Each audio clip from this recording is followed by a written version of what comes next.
Yeah. Yeah, there's a lot of challenges, Yeah. especially with me in my first year.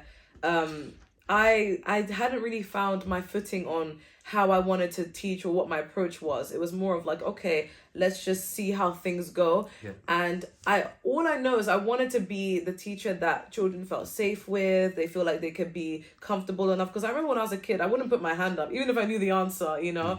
And I wanted to be that teacher where I'm like, you know what, you know, speak up your mind, it's okay.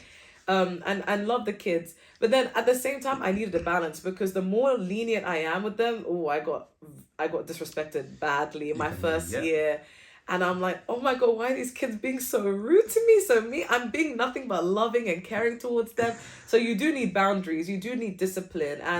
And when you do discipline them, that like a lot of the time, or at least in my experience, they're not gonna see you as you're the evil teacher. Now they're gonna be like, you know what, like I needed that, you know, because at least the new generation of children, they're very intelligent and very emotionally intelligent. Like they know what they need. Like when I wasn't being as strict or disciplining them, they would respect other teachers that had higher boundaries, and they would even be aware of it. They'd be like, yeah, well, we respect that teacher because that teacher, wow. yeah. So they know kids, people act like they, you know, they know what they need.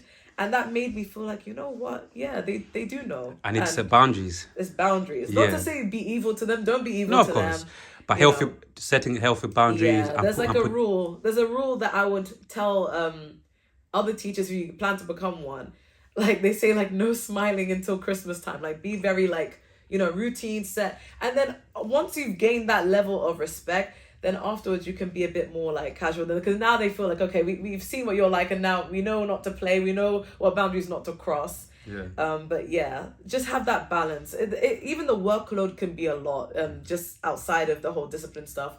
And assessments, there's a lot placed on you, and parents, and sometimes, you know, you get those parents that feel like their kid can do no wrong, and they're perfect and they're angels. And then you're just thinking like it doesn't really translate to the reality. I think you know, some teachers, I mean, some parents may need to manage their expectations a little bit sometimes when it comes to their kids, and they assume that they're perfect and they could do no wrong.